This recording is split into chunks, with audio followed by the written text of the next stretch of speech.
I'm Norm Poltenson, the publisher of the Business Journal, and I want to talk to you about things that are sacrosanct. When I was growing up as a kid, there were two things that were sacrosanct. One was motherhood, the other was apple pie. I think today we've got a third one, and it's called the K-12 public school staffing. Let me take you back to 1950 when I was in the 7th grade, and we were told by the educational experts in America that our classrooms were too large. It was too difficult for our teachers to teach us. What we needed were more teachers, smaller classrooms. We would be smarter kids, and the country would benefit from it. Okay, that was 6 decades ago. And in that period of time, the country has grown its number of students by 96%. How'd we do with the teachers? Well, the teachers are up 252%.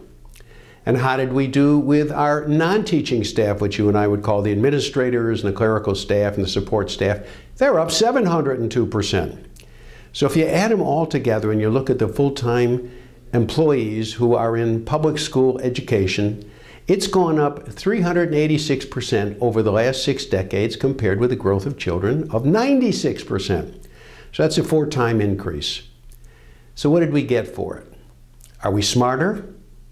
Well, if you look at scores that we take periodically, these are international test scores where we match ourselves against other developed countries, of which there are 31. And then they throw in another 34 countries, sort of on the borderline of developed plus provinces. We're right in the middle, which makes us mediocre. And we're not only in the middle, but if you look at the cost per pupil, we're in the top 3. Okay, how about domestic scores? Well, we have the NAEP, which is a standardized testing score that we've been running for at least the last 20 years. And we test kids when they're 9 years old, 13 years old, and again when they're 17 years old. Have the test scores improved? Well, if you look at the math and you look at the reading scores, they have not improved.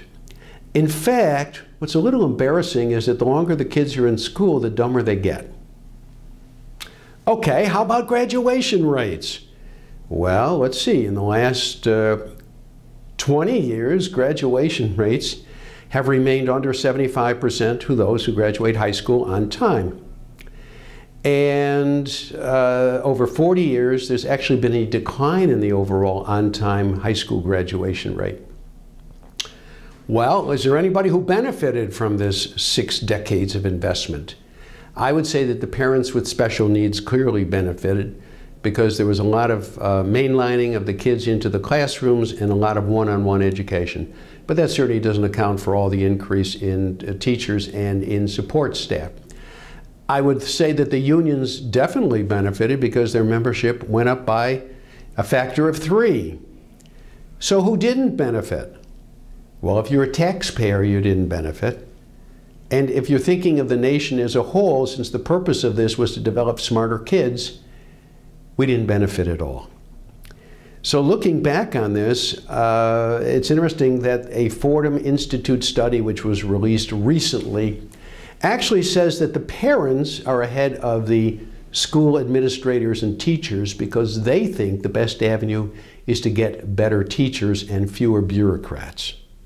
In fact, between 2/3 and 75% feel that way. Nothing will happen in terms of changing our current situation unless we break the public school monopoly. So if you have any thoughts about going back to motherhood and apple pie, I don't think it'll happen right away. But I certainly hope that the growth of staffing in our public schools, K-12, will come back to some kind of a normal level, and that we finally come to realize that the best thing we can do is have outstanding teachers in our classrooms teaching our kids. Then we'll get results. More money does not solve the problem. Thanks for listening. I'm Norm Poltenson.